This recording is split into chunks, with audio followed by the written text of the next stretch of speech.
बीच एक बड़ी खबर हम आपको गोरखपुर से बताने जा रहे हैं। झाड़ फूक के नाम पर मासूम के साथ अत्याचार किया गया। बेटे के पेट में दर्द पर तांत्रिक के पास ले गया था पिता। तांत्रिक ने झाड़ फूक के नाम पर बच्चे को जला दिया। बच्चे की हालत खराब होने पर पिता ने शिकायत की है। बड़ी खबर गोरखपुर से आपको बता रहे हैं। सूचना पर पुलिस मौके पर पहुंची है। गुलहरिया थाना क्षेत्र के सियारामपुर टोला का मामला इस वक्त आपको बता रहे हैं, जहां अंधविश्वास के चलते एक बच्चे को जला दिया जाता। बेटे के पेट में दर्द पर तांत्रिक के पास एक पिता ले जाता है। झाड़ फूक के नाम पर मासूम के साथ अत्याचार किया गया है।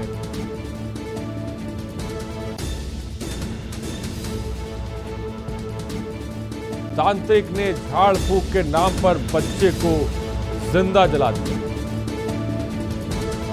बच्चे की हालत खराब होने पर पिता ने शिकायत की है। तस्वीरें आप देख सकते हैं, यही वो मासूम है जिसको पिता तांत्रिक के पास लेके आया था और झाड़ फूक के नाम पर आप देखिए पैर मासूम के चेहरे पर जलाया जाता है। गोरखपुर से खबर, जहां पर अंधविश्वास के चलते एक मासूम को जलाया जाता है।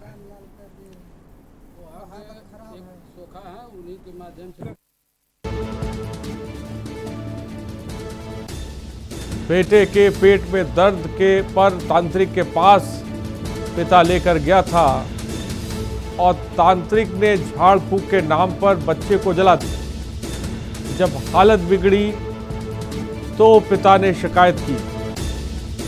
आप सोचिए कि हमारे समाज में अंधविश्वास कितनी गहराई तक उतर गया, जहां पर तांत्रिक भोले भाले लोगों को अपने चंगुल में फंसाते हैं, फिर उनके साथ किस तरह की हरकत की जाती वो आप तस्वीरों में देख सकते हैं। जहां पर झाड़ फूक के नाम पर मासूम के साथ अत्याचार किया गया। न जाने इतनी बहुत सी खबरें हैं जहां पर झाड़ फूक के नाम पर कभी किसी को बलि दे दी जाती है, कभी किसी को मौत के घाट उतार दिया जाता है। लेकिन एक और खबर गोरखपुर से आपको बता रहे हैं, जहां पर एक मासूम को जिंदा जलाया जाता है। बच्चे की हालत नाजुक है। पिता ने शिकायत इस पूरे मामले को लेकर की है। गोरखपुर की तस्वीर हम आपको बता रहे हैं। बच्चे के साथ बहुत गलत कार हुआ है, दाग ढारे हैं सब और मार के जान लाल कर दिए हैं। वो हालत खराब है। सोखा है, उन्हीं के माध्यम से। रीजनल हेड रामशंकर यादव इस खबर पर अधिक जानकारी के साथ जुड़ गए हैं। रामशंकर, मैं चाहूंगा कि आप इस खबर के बारे में बताएं। एक तांत्रिक ने बच्चे को जिंदा जला दिया, क्या जानकारी है? जी बिल्कुल, सबसे पहले आपको बताऊंगा कि ये गुलहरिया थाना क्षेत्र का सियारामपुर टोला पेड़नाथ का मामला है, जहां एक निवासी होते हैं कन्हैया। उनके लड़के का काफी दिनों से तबीयत कुछ खराब चल रहा था, पेट में अक्सर दर्द हुआ करता था। तो वो उनसे किसी ने राय दिया कि आप जो है तांत्रिक को दिखाएं। तो ये कल रात में तांत्रिक के पास अपने बेटे को लेके गए, जहाँ तांत्रिक ने पूरी रात यूं कहें कि अगरबत्ती से बच्चे के पूरे शरीर पे जला दिया और चेहरे पे भी जला दिया। और बच्चे की हालत सुबह जब काफी बिगड़ गई तो पिता के बार बार मना करने पर भी तांत्रिक नहीं मान रहा था। पिता को आखिर मजबूर होकर पुलिस का सहारा लेना पड़ा। पिता ने पुलिस को सूचना दी, जिस पर पहुंची पुलिस ने तांत्रिक को हिरासत में लेते हुए बच्चे को तत्काल इलाज के लिए अस्पताल भेजा। फिलहाल ये जो मामला गोरखपुर में निकल के ऐसा सामने आया है, ये तांत्रिक निश्चित रूप से अगर देखा जाए तो कहीं ना कहीं मानसिक रूप से बीमार लग रहा है, जो इस तरह से अंधविश्वास को लेके एक बच्चे की पूरी लाइफ खत्म करने में लगा हुआ था। जी रामशंकर, बच्चे की हालत इस वक्त कैसी है और ऐसे तांत्रिक जो गोरखपुर में पनप रहे हैं, जो अगरबत्ती से जलाकर इलाज कर रहे हैं। आखिर इन पर पुलिस की नजर क्यों नहीं पड़ रही है?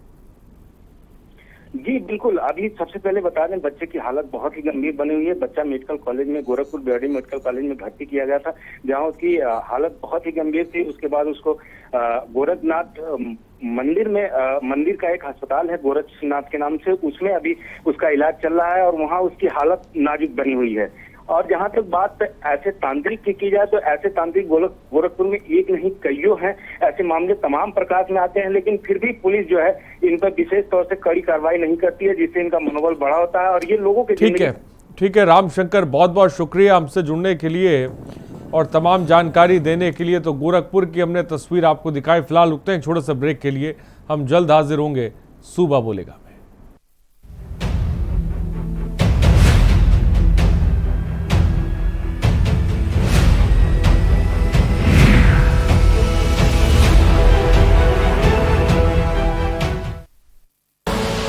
आप देख रहे हैं के न्यूज, खबरों का सारथी।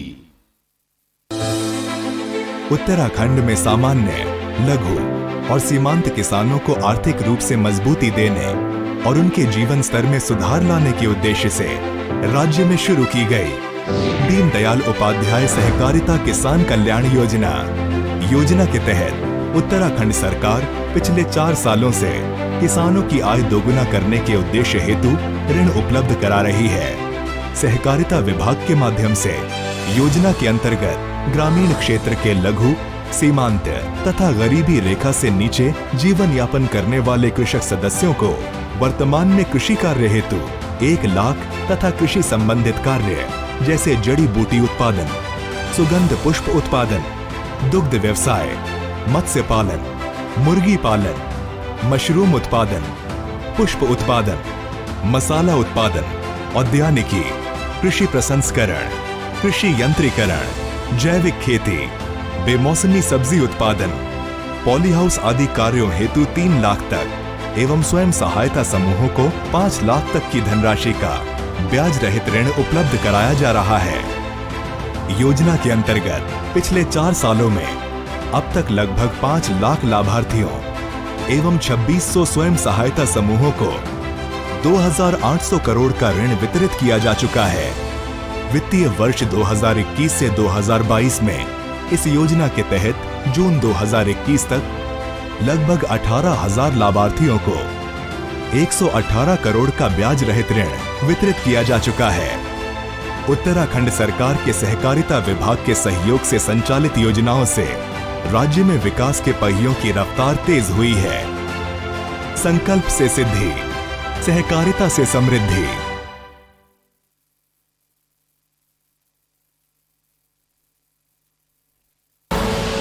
आप देख रहे हैं के न्यूज, खबरों का सारथी।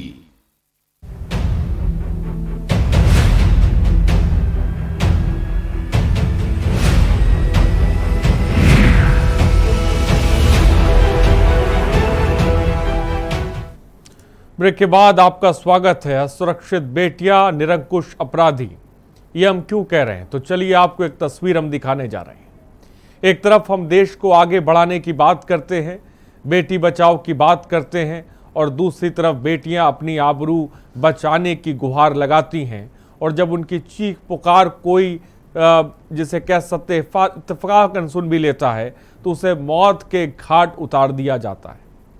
ना पुलिस उनकी सुरक्षा कर पाती है, समाज के लोग निरंकुश अपराधियों के खौफ से आवाज नहीं उठाते हैं। ये रिपोर्ट देखिए।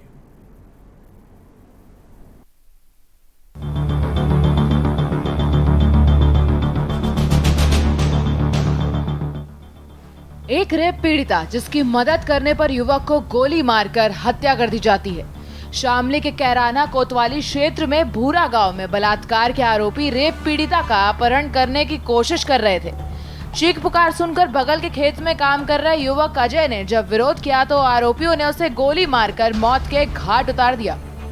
आपको बता दें कि भूरा गांव की 2 लड़कियां सुबह सुबह गांव के बाहर बने मंदिर में पूजा करने जा रही थी। मंदिर गांव के बाहर बना हुआ है। सुबह सुबह 2 युवक अचानक आए और लड़कियों को जबरदस्ती गाड़ी में बिठाने का प्रयास करने लगे, जिसके बाद हल्ला मच गया।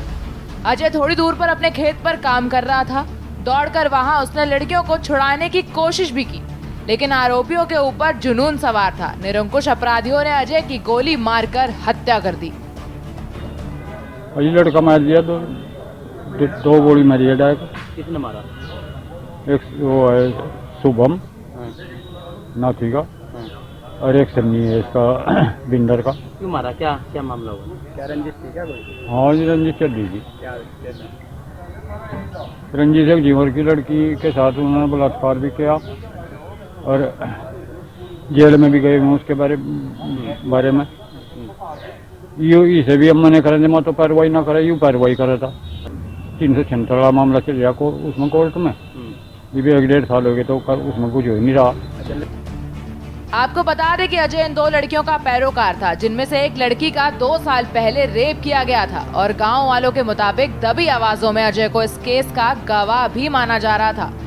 अपहरण की कोशिशों के समय अजय लगातार आरोपियों का विरोध कर रहा था। वो प्रयास में था कि लड़कियों का अपहरण न होने पाए।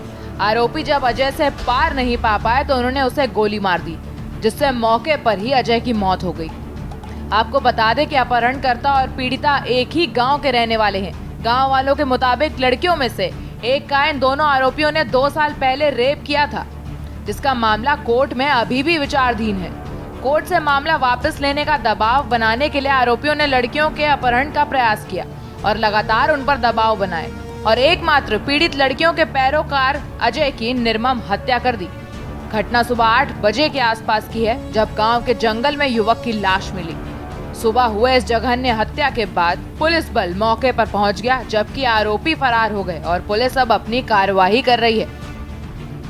ग्राम भूरा में एक व्यक्ति की गोली मारकर हत्या की गई है। डेड बॉडी को नियमानुसार पंचायतनामा भर करके पोस्टमार्टम कराने के लिए भेजा गया है। पीड़ित परिवार के से शिकायत प्राप्त हो रही है, उनके द्वारा दी गई तहरीर के आधार पर इसमें अभियोग पंजीकृत की जाएगी और अग्रेसर कार्रवाई की जाएगी। ये घटना का कारण जो है, ये गवाही को लेकर के जो वर्ष 2019-2020 में रंजिश चल रही थी, मुकदमेबाजी का जो प्रकरण था, उसी को लेकर के प्रथम दृष्टया जानकारी हुई है। अभी मुकदमा कायम होने दीजिए, डिटेल विवेचना होगी इसकी और अभियुक्तों की गिरफ्तारी से लेकर के और सजा दिलाने तक का पुलिस काम करेगी। एक बड़ा सवाल यह है कि देश की आबादी का एक बड़ा तबका पढ़ा लिखा नहीं है, जिसे पैरों तले रौंद दिया जाता है और उनके पैरोकारों को भी अपराधी मौत के घाट उतार देते हैं और पीड़ित को न्याय की आस तिल तिल कर रोज उन्हें मारती है। इन्हें न्याय कैसे मिलेगा और इनकी सुरक्षा की जिम्मेदारी कौन लेगा? स्पेशल डेस्क, के न्यूज इंडिया। तो आपने देखा ये रिपोर्ट और अंदाज़ा लगाइए कि हमारी बेटियां कितनी असुरक्षित हैं और ये अपराधी कितने निरंकुश हैं।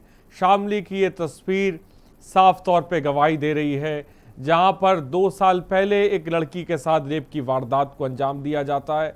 वो मामला कोर्ट में विचाराधीन है। उसके गवाह को गोली मारकर, जिसका नाम अजय है, मौत के घाट उतार दिया जाता है। आप सोचिए कि पुलिस का खौफ नहीं है इन बदमाशों में कि वो सरेआम वारदात को अंजाम दे देते हैं, अपहरण करने की कोशिश करते हैं, उसका प्लान बनाते हैं और इन तमाम चीज़ों में आप देखिए कि बदमाशों के हौसले किस कदर बुलंद हैं कि वो गोली मारकर जिसे कह सकते हैं कि हत्या भी कर देते हैं अजय की। तो रेप पीड़िता के पैरोकार की बेरहमी से हत्या की गई है। इसी पर आज हम बात करेंगे और हमारे साथ हमारे संवाददाता दीपक कुमार इस वक्त अधिक जानकारी के साथ जुड़ रहे हैं शामली से। हमारे साथ ताहरा हसन जी इस वक्त जुड़ गई हैं, सामाजिक कार्यकर्ता है। ताहरा हसन जी, बहुत बहुत आपका स्वागत है के न्यूज़ पर। और सीधे सबसे पहले दीपक कुमार के पास चलते हैं। दीपक कुमार, हमने पूरी रिपोर्ट देखी जहां पर किस तरह से शामली की अगर बात की जाए तो बदमाशों में खौफ नहीं है। दिन दहाड़े जिसे कह सकते हैं वो अपहरण करने की कोशिश की जाती है, प्रयास किया जाता है। अजय को मौत के घाट उतार दिया जाता है। 2 साल पहले जिसे कह सकते हैं कि एक लड़की के साथ रेप की वारदात को अंजाम दिया गया, मामला कोर्ट में विचाराधीन था। फिलहाल मैं चाहूँगा कि एक बार इस घटनाक्रम के बारे में बताएं।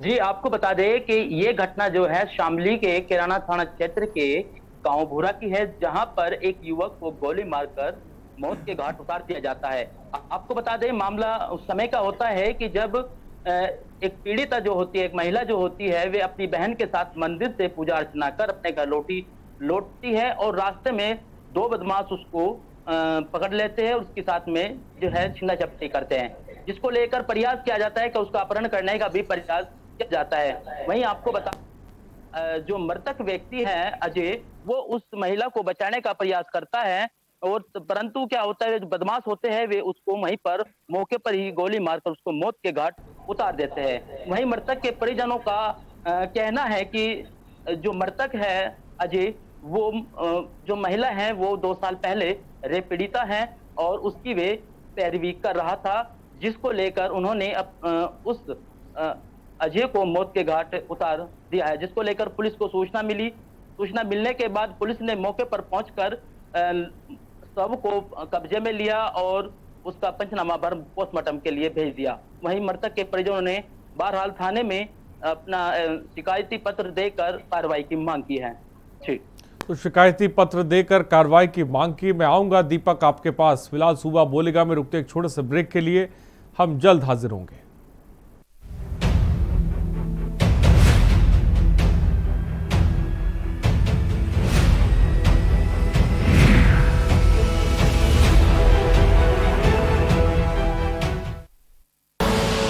आप देख रहे हैं के न्यूज, खबरों का सारथी।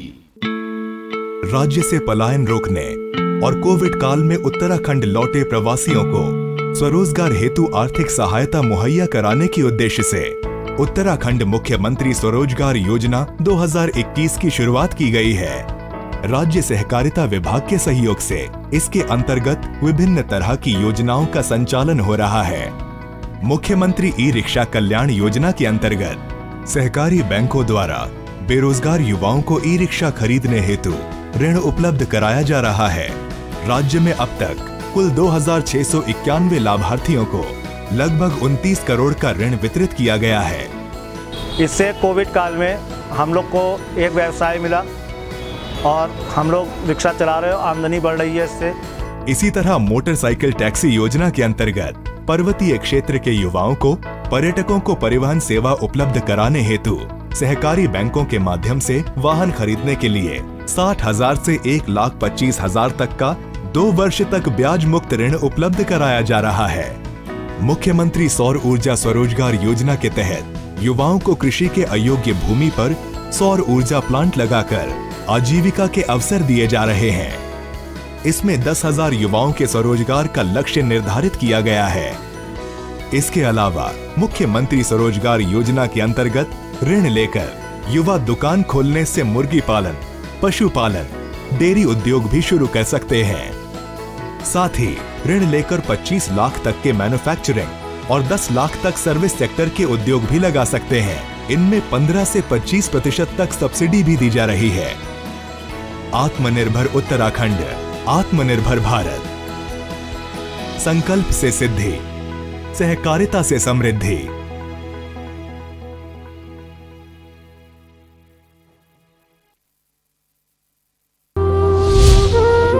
स्वतंत्रता दिवस के अवसर पर मैं सभी गयावासियों को हार्दिक शुभेच्छा और अभिनंदन करता हूं और मैं आशा करता हूं आने वाला 1 साल आप सभी के जीवन में सफलता लाए, खुशियां लाए, स्वस्थ रहें आप सभी। और कोविड के दौरान, इस महामारी के दौरान जो भी हम लोगों ने हार्डशिप देखा है वो उससे हम लोग निजात पा सकें। पूरी टीम को और के न्यूज के सभी दर्शकों को मेरी तरफ से शुभकामनाएं। ये स्वतंत्र दिवस बहुत ही स्पेशल है। सभी दर्शकों और आपके टीम, के न्यूज की टीम है, सभी को मैं दोबारा शुभकामनाएं देता हूँ। वासियों को मेरी तरफ से बहुत बहुत शुभकामनाएं। हम सभी लोग मिलकर अरवल को बेस्ट पुलिसिंग देने का प्रयास कर रहे हैं और इसमें हम लोग को यहाँ के पब्लिक का भी काफ़ी सहयोग मिल रहा है। तो ये सहयोग जारी रहे, यही अपेक्षा करता हूँ और अरवल को हम लोग बेस्ट पुलिसिंग अपनी तरफ से हम लोग दे रहे हैं। आप देख रहे हैं के न्यूज, खबरों का सारथी।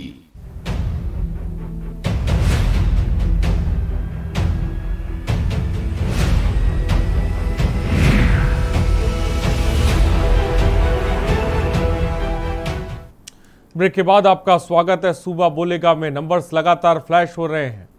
महिला सुरक्षा को लेकर आप क्या सोचते हैं? आप अपनी बात को भी इस कार्यक्रम में रख सकते हैं। फोन लाइंस लगातार खुली हुई हैं, आप कॉल करिए, अपनी बात को रखिए और सीधे दीपक कुमार के पास चलें। दीपक कुमार, क्या अभी तक पुलिस आरोपियों का पता लगा पाई है?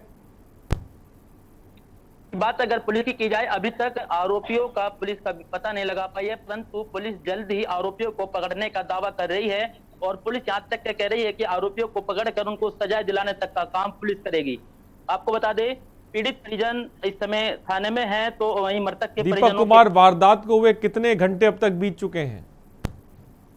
आपको बता दें, अगर वारदात की बात की जाए तो वारदात ये की वारदात बताई जा रही है लगभग 9 से और 8:30 बजे के बीच की इस वारदात को अंजाम दिया गया है, ये बताया जा रहा है। और पुलिस अभी तक आरोपियों का पता नहीं लगा पाई है? पुलिस अभी अपने प्रयासों में प्रयास कर रही है। पुलिस का दावा है कि वे जल्द ही आरोपियों को गिरफ्तार कर लेगी और जल्द इस पे कार्रवाई करेगी। ठीक। तायरा हसन जी भी हमारे साथ है।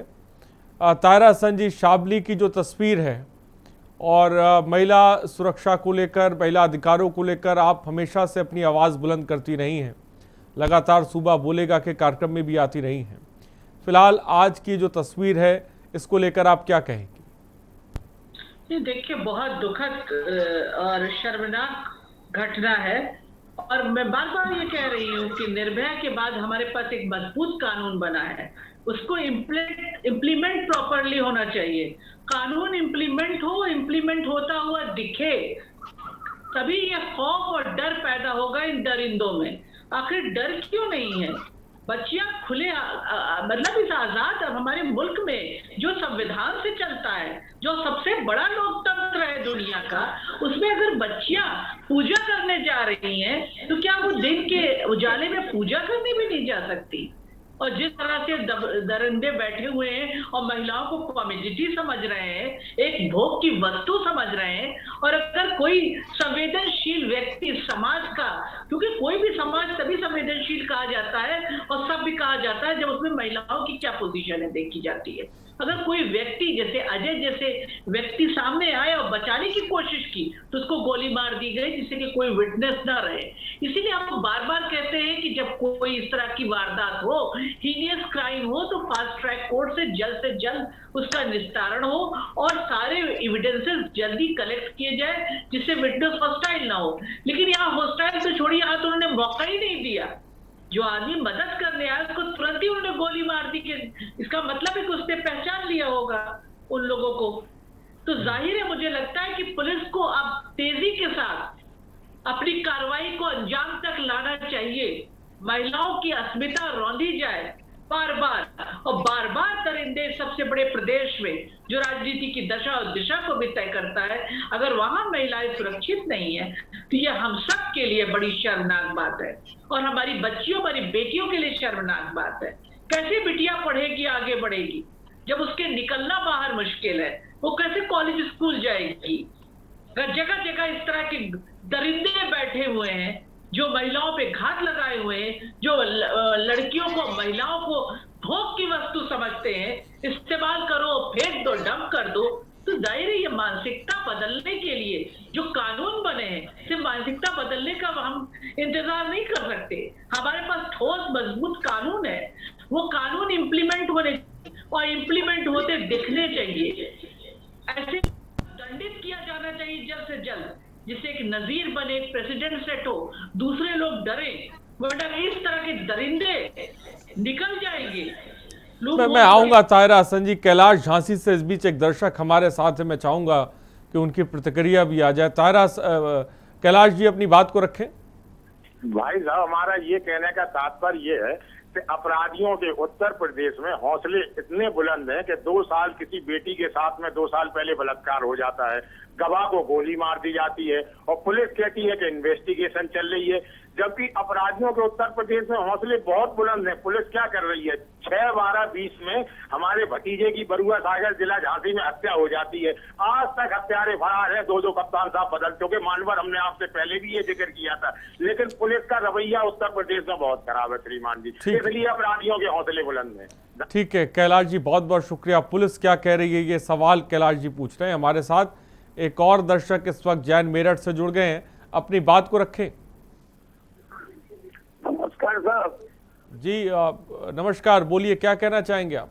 हाँ, मैं ये कहना चाह रहा था ये कहना चाह रहा था। हाँ बोलिए बोलिए, जल्दी से अपनी बात को रखिए, आपकी आवाज आ रही है। मैं ये कहना चाह रहा था कि उत्तर प्रदेश में जो है शासन और प्रशासन का कोई रोक नहीं है। पुलिस तंत्र बिल्कुल निरंकुश हो चुका है, बिना पैसे के ये कोई काम नहीं करते हैं और अपनी ड्यूटी का पालन नहीं करते हैं। ईमानदारी और मेहनत के साथ काम नहीं कर रहे हैं। सब जगह सब थानों में पैसे बंधे हुए हैं, जिससे बदमाशों पर कोई अंकुश नहीं रहा है। इसलिए दिन पर दिन जो है अपराध बढ़ते जा रहे हैं। पुलिस पर शासन तंत्र का कंट्रोल होना चाहिए, लापरवाही बिल्कुल नहीं होनी चाहिए, जिससे हमारे देश की बेटियां और महिलाएं सुरक्षित रह सकें। ठीक है उमेश जैन जी, आपकी बात आ गई। तो उमेश जैन जी का कहना है कि पुलिस को जिसे कह सकते हैं थोड़ा सख्त होने की जरूरत है। फिलहाल सुबह बोलेगा कि कार्यक्रम में रुकते एक छोटे से ब्रेक के लिए नंबर्स लगातार फ्लैश हो रहे हैं, आप कॉल करिए, अपनी बात को रख सकते हैं।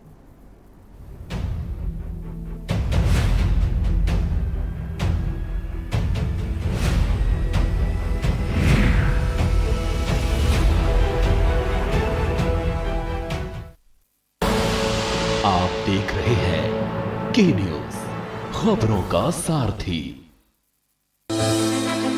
उत्तराखंड में सामान्य, लघु और सीमांत किसानों को आर्थिक रूप से मजबूती देने और उनके जीवन स्तर में सुधार लाने के उद्देश्य से राज्य में शुरू की गई दीनदयाल उपाध्याय सहकारिता किसान कल्याण योजना।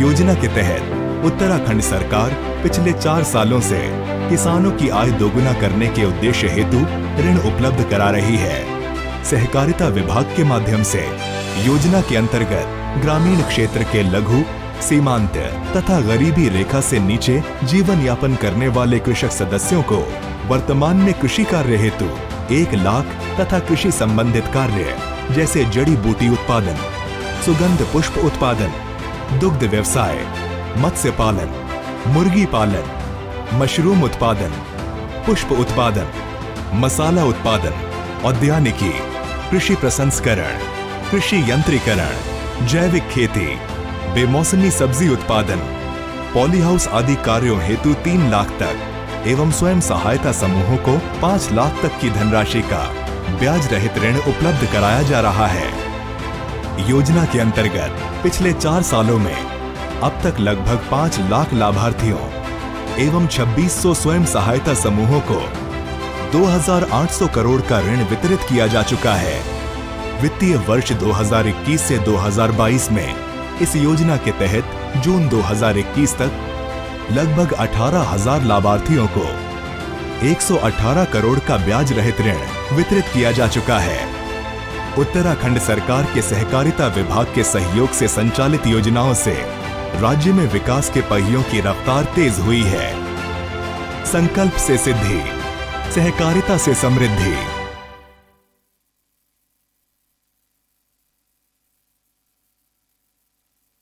खुदी को आजमाया है तो ये अंदाज आया है, खुदी को आजमाया है तो ये अंदाज आया है। तुम में भी मैं हूं, शुद्ध प्लस पान मसाला। आप देख रहे हैं के न्यूज, खबरों का सारथी।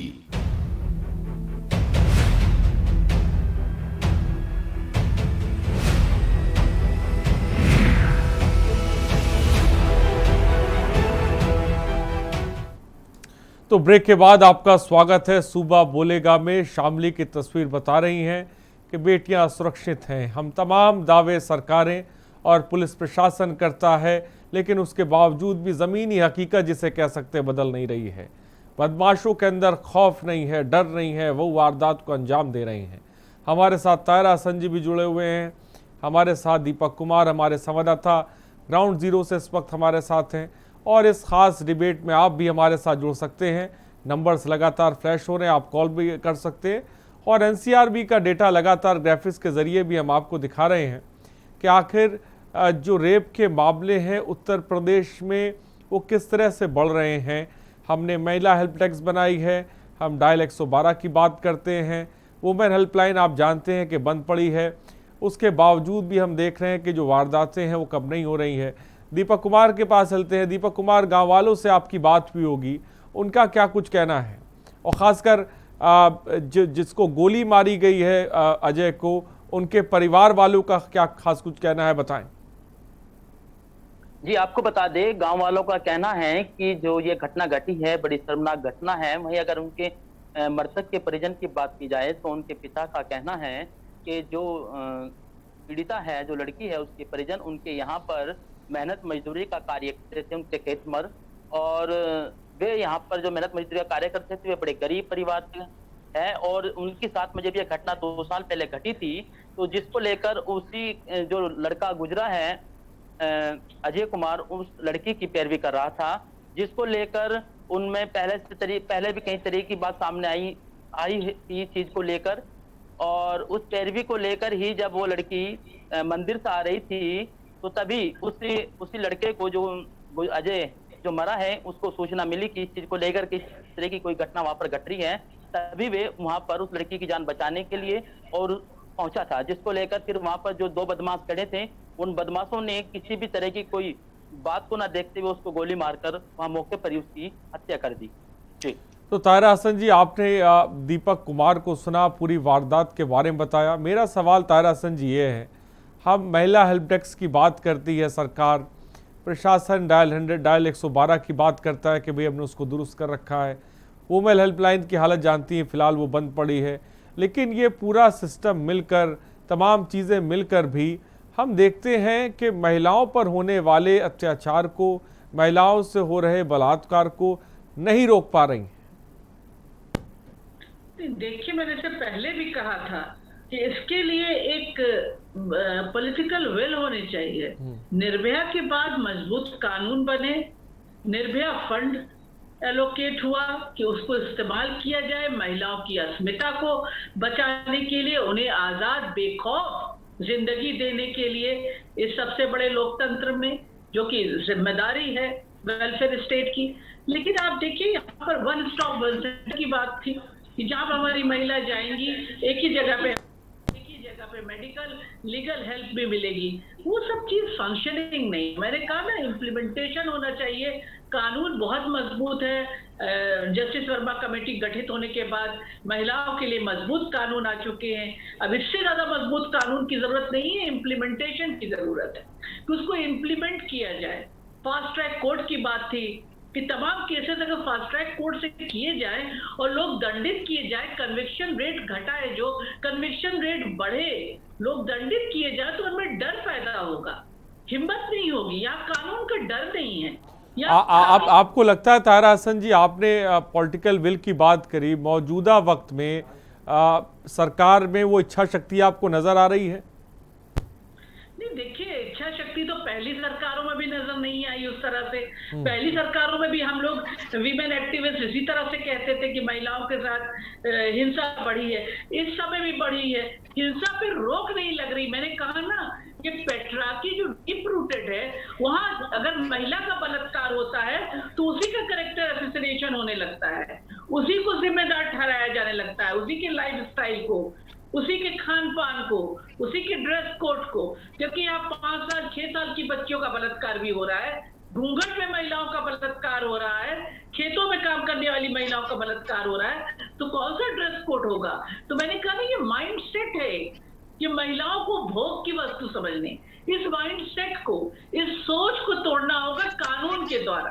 कानून का इम्प्लीमेंटेशन हो और पूरी तरह से इम्प्लीमेंटेशन होता लोगों को दिखे, लोगों के अंदर डर पैदा हो, कन्विक्शन रेट जो घटा है कन्विक्शन रेट बढ़े, और महिला मुद्दे पे, महिला अस्मिता पे, महिलाओं की सुरक्षा के लिए मुझे लगता है सभी पॉलिटिकल पार्टीज को एक प्लेटफॉर्म पे आना चाहिए। ये आधी जमीन का मसला है। और जैसा मैंने पहले कहा था, कोई समाज कितना सभ्य है, कितना प्रोग्रेसिव है, वहां उसकी महिलाओं की पोजीशन से पता चलता है। ताहिरा हसन जी, कानून बना दिए जाते हैं लेकिन ज़मीन पर उसका सही तरह से इम्प्लीमेंट कराना ये प्रशासन के हाथ में होता है।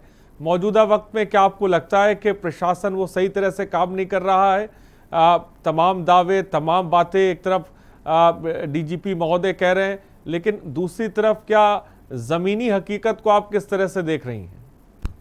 देखिए, हमेशा पहले ऐसा होता था कि पुलिस वालों की एक डायरी होती, उन्हें पता होता है कौन इस तरह के गुंडे बदमाश एरिया में हैं, उनका नाम दर्ज होता है। उसमें डर पैदा करना पुलिस का काम है।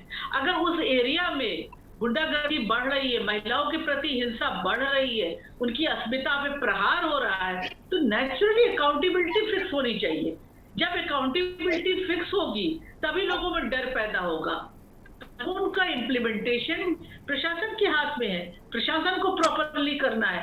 अगर कहीं कोई कमी है तो उसमें एक अकाउंटेबिलिटी फिक्स होनी चाहिए, उस पर बात होनी चाहिए, सवाल उनसे किया जाना चाहिए, और अगर दोषी है तो दंडित होना चाहिए।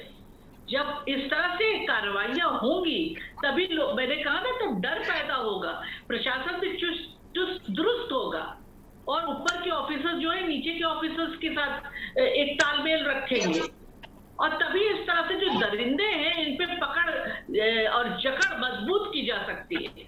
दरिंदों के अंदर डर क्यों नहीं है, सबसे बड़ा सवाल ये खड़ा होता है। बड़ी बात ताहिरा हसन जी ने कही थी कि दरिंदों के अंदर डर क्यों नहीं है, और उससे बड़ा सवाल कि डर ये कौन पैदा करेगा? वो डर पुलिस प्रशासन पैदा करेगा, लेकिन वो डर पैदा होता फिलहाल नजर नहीं आ रहा है। रुकते हैं एक ब्रेक के लिए, जल्द हाजिर होंगे।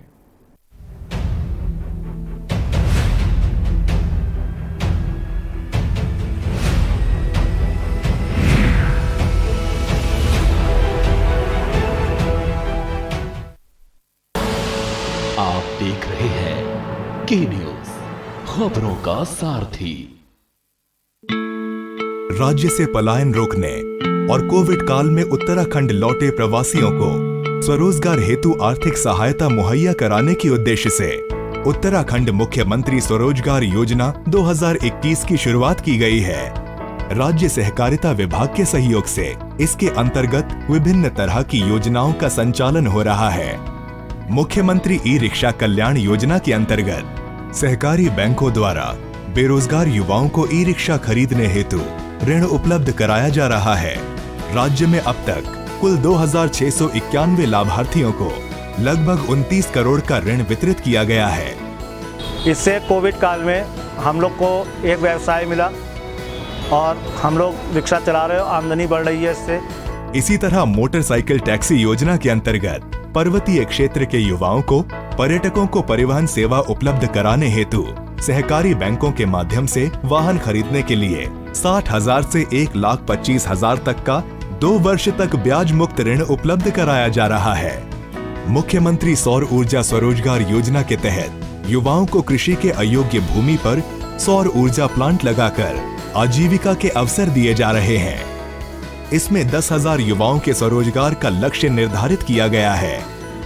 इसके अलावा मुख्यमंत्री स्वरोजगार योजना के अंतर्गत ऋण लेकर युवा दुकान खोलने से मुर्गी पालन, पशुपालन, डेयरी उद्योग भी शुरू कर सकते हैं। साथ ही ऋण लेकर 25 लाख तक के मैन्युफैक्चरिंग और 10 लाख तक सर्विस सेक्टर के उद्योग भी लगा सकते हैं। इनमें 15 से 25% तक सब्सिडी भी दी जा रही है। आत्मनिर्भर उत्तराखंड, आत्मनिर्भर भारत। संकल्प से सिद्धि, सहकारिता से समृद्धि।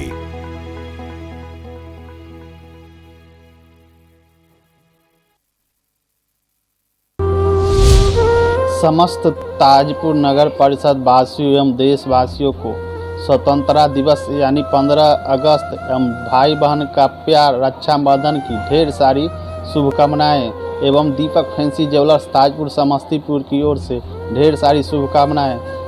भावी प्रत्याशी नगर परिषद ताजपुर समस्तीपुर अमरनाथ शाह 88,737 28,201। मोहम्मद शाहजहां प्रिंसिपल नरगिस, सचिव मदरसा असमतुल उलूम, पूर्णिया बिहार की ओर से तमाम कस्बा प्रखंड वासियों को स्वतंत्रता दिवस की हार्दिक शुभकामनाएं।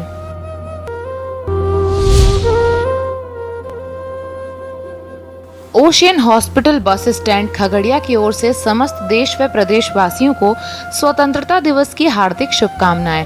हमारे यहाँ पॉइजनिंग, बर्निंग, एक्सीडेंटल बीमारियों का इलाज होता है।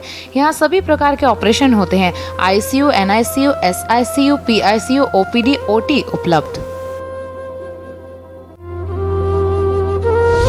ओम नारायण त्रिपाठी सदर विधानसभा 235 बांदा की ओर से सभी जनपद व प्रदेशवासियों को स्वतंत्रता दिवस व रक्षाबंधन की हार्दिक शुभकामनाएं।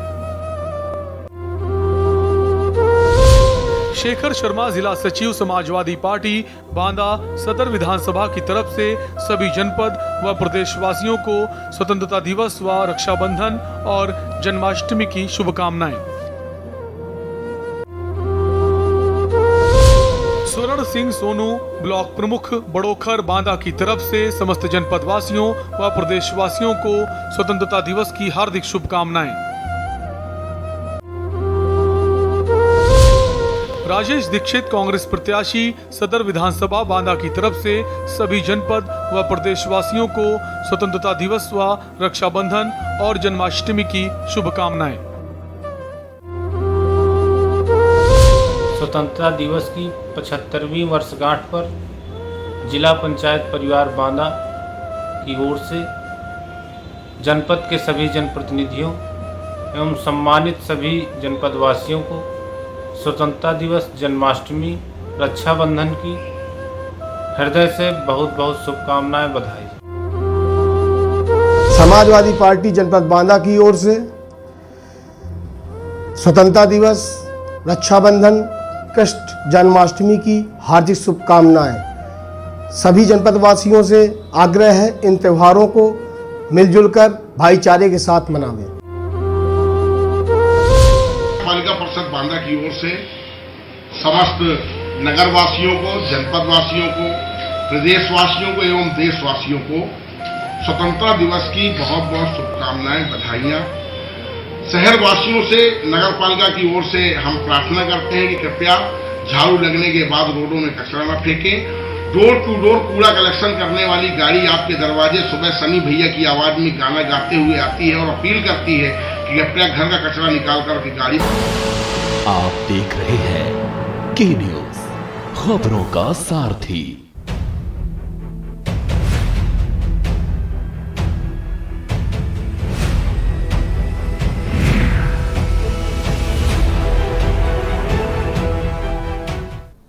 ब्रेक के बाद आपका स्वागत है सूबा बोलेगा में। तो असुरक्षित बेटियां और निरंकुश अपराधी शामली की खबर हम सूबा बोलेगा के कार्यक्रम में आपको दिखा रहे हैं। नंबर्स भी फ्लैश हो रहे हैं, आप कॉल करिए, अपनी बात को रख सकते हैं। और सीधे हमारे संवाददाता दीपक कुमार इस वक्त ग्राउंड रिपोर्ट हमें दे रहे हैं, सीधे उनके पास चलते हैं। दीपक, ये मामला जैसा कि हम जानते हैं कोर्ट में विचाराधीन है, लेकिन खबर ये है जैसा कि पता चल रहा है कि वापस लेने का ये आरोपी दबाव बना रहे थे, जिसे कह सकते हैं कि लड़कियों पर। इस तरह की खबर सामने है, लेकिन क्या इसको लेकर कभी पुलिस में शिकायत की गई? पुलिस ने कोई एक्शन लिया कभी? जी, बात अगर इसकी की जाए तो इस समय को लेकर जो बदमाश को दोबारा जो हत्या की गई है की, उसको लेकर, इस मामले को लेकर इससे पहले अगर पुलिस की बात की जाए, मुकदमे से पहले पुलिस को काफी शिकायत की गई थी, परंतु पुलिस ने उससे पहले कार्रवाई कर मुकदमा दर्ज कर लिया गया था, जिसका मामला कोर्ट में विचाराधीन है। उसके बाद इस मामले को लेकर बीच में भी किसी तरह की कोई ना कोई बात इनकी रही है किसी चीज को लेकर। और इसके बाद में अगर परिजनों की अगर बात की जाए तो मृतक के पिता ने बताया कि ये मामला काफी समय से चल रहा था, जिसको लेकर आज ये घटना घटी है।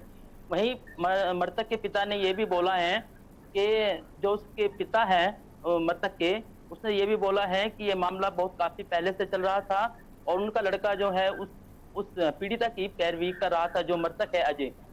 पैरवी करने का ही ये मामला जो सामने आया है। जो दो बदमाश है उन्होंने उसको जो है गोली मार के उसको मौत के घाट उतार दिया है।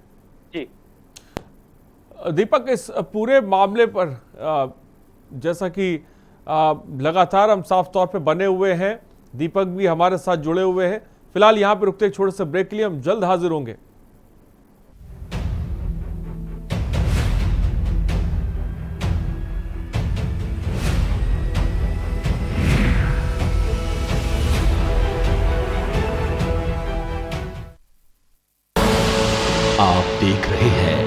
के न्यूज, खबरों का सारथी। उत्तराखंड में सामान्य, लघु और सीमांत किसानों को आर्थिक रूप से मजबूती देने और उनके जीवन स्तर में सुधार लाने के उद्देश्य से राज्य में शुरू की गई दीनदयाल उपाध्याय सहकारिता किसान कल्याण योजना। योजना के तहत उत्तराखंड सरकार पिछले 4 सालों से किसानों की आय दोगुना करने के उद्देश्य हेतु ऋण उपलब्ध करा रही है। सहकारिता विभाग के माध्यम से योजना के अंतर्गत ग्रामीण क्षेत्र के लघु, सीमांत तथा गरीबी रेखा से नीचे जीवन यापन करने वाले कृषक सदस्यों को वर्तमान में कृषि कार्य हेतु 1 लाख तथा कृषि संबंधित कार्य जैसे जड़ी बूटी उत्पादन, सुगंध पुष्प उत्पादन, दुग्ध व्यवसाय, मत्स्य पालन, मुर्गी पालन, मशरूम उत्पादन, पुष्प उत्पादन, मसाला उत्पादन, औद्यानिकी, कृषि प्रसंस्करण, कृषि यंत्रीकरण, जैविक खेती, बेमौसमी सब्जी उत्पादन, पॉलीहाउस आदि कार्यों हेतु 3 लाख तक एवं स्वयं सहायता समूहों को 5 लाख तक की धनराशि का ब्याज रहित ऋण उपलब्ध कराया जा रहा है। योजना के अंतर्गत पिछले 4 सालों में अब तक लगभग 5 लाख लाभार्थियों एवं 2600 स्वयं सहायता समूहों को 2800 करोड़ का ऋण वितरित किया जा चुका है।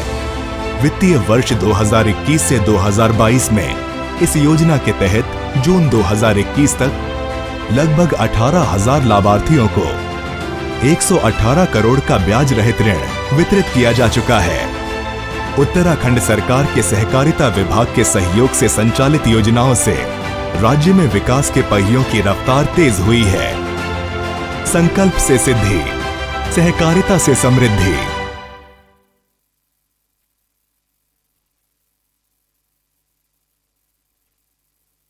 जुबान के लिए उड़ चला गैरों की जमीन पर, खुशबू अपने पन की ढूंढता। दूर कितना भी जा, इस जुबान से दूर ना जा पाओगे। विमल, बोलो जुबान केसरी। आप देख रहे हैं के न्यूज, खबरों का सारथी।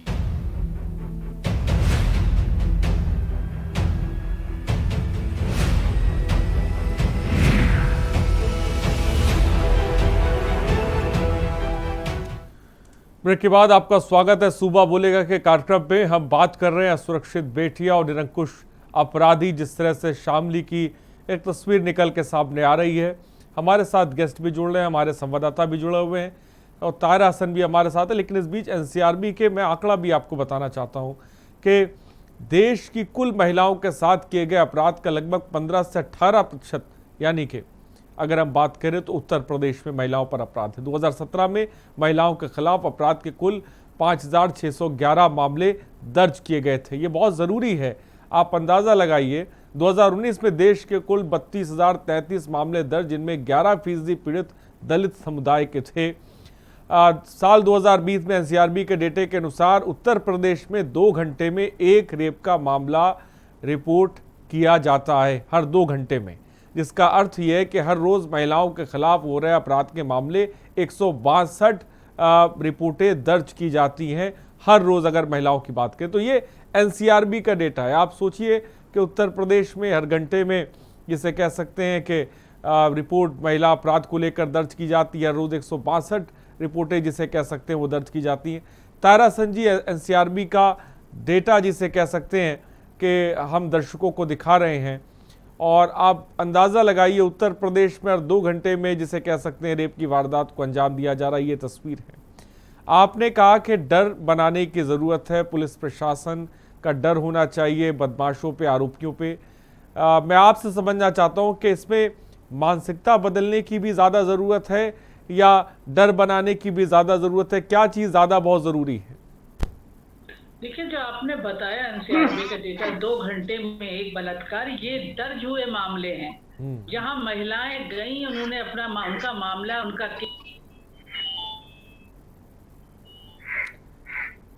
तारा हसन जी शायद म्यूट हो गया, मैं चाहूंगा कि अनम्यूट कर दें, आवाज आपकी जी। अपराध जो है मतलब असॉल्ट, ईव टीजिंग, हर तरह का जो वर्किंग वीमेन है वर्क प्लेस पे बराबर झेलती हैं।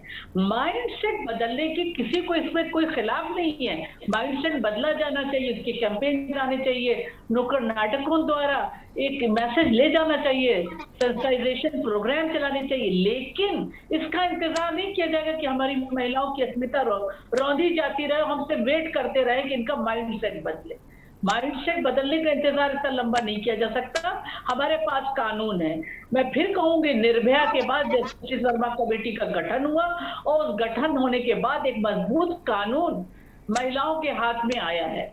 जितने भी कानून आए हैं, देखिए महिलाओं ने अपने संघर्ष से अपने इन कानूनों को पाया है, चाहे वो डोमेस्टिक वायलेंस एक्ट हो, चार दीवारी में जो महिलाओं के साथ प्रताड़ना होती थी लंबे समय तक, पुरुष समाज यही कहता था कि महिलाएं सबसे ज्यादा सुरक्षित चार दीवारी में।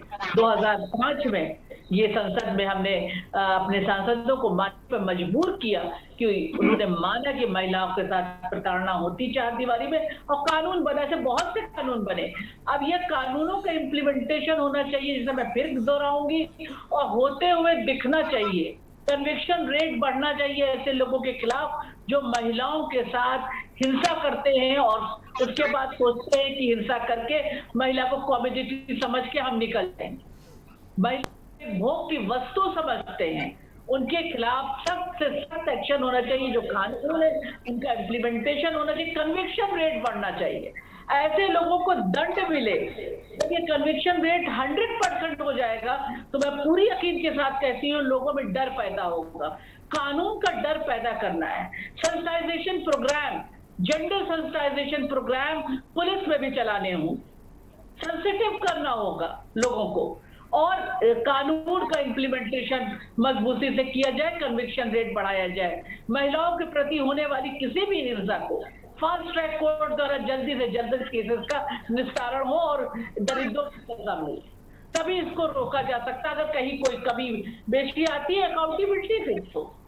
देखिए, महिलाओं के प्रति होने वाली हिंसा को बहुत सीरियसली और बहुत अहमियत देते हुए देखना होगा। यह आधी जमीन का सवाल है, हमारी बेटियों का, हमारी बहनों का सवाल है, इस देश की वो महिलाओं का सवाल है, और कानून है हमारे पास, संवैधानिक अधिकार है हमारे। हमें बेखौफ आज़ादी चाहिए, हमें बेखौफ आज़ादी चाहिए। बहुत बड़ी बात ताहिरा हसन ने बहुत अहम पहलुओं पर, जिसे कह सकते हैं कि रोशनी डाली है। बहुत बहुत शुक्रिया ताहिरा हसन जी हमारे साथ जुड़ने के लिए। बहुत बहुत शुक्रिया दीपक हमारे साथ जुड़ने के लिए और तमाम जानकारी ग्राउंड ज़ीरो से देने के लिए। तो आपने देखा कि महिलाओं के प्रति अपराध कम नहीं हो रहा है, वो लगातार बढ़ता जा रहा है। ज़रूरत है तो अपराधियों में डर पैदा करने की। डर जब पैदा होगा तो सीधी सी बात है अपराध में भी कमी आएगी। सुबह बोलेगा में इतना ही। बने रहिए हमारे साथ। नमस्कार।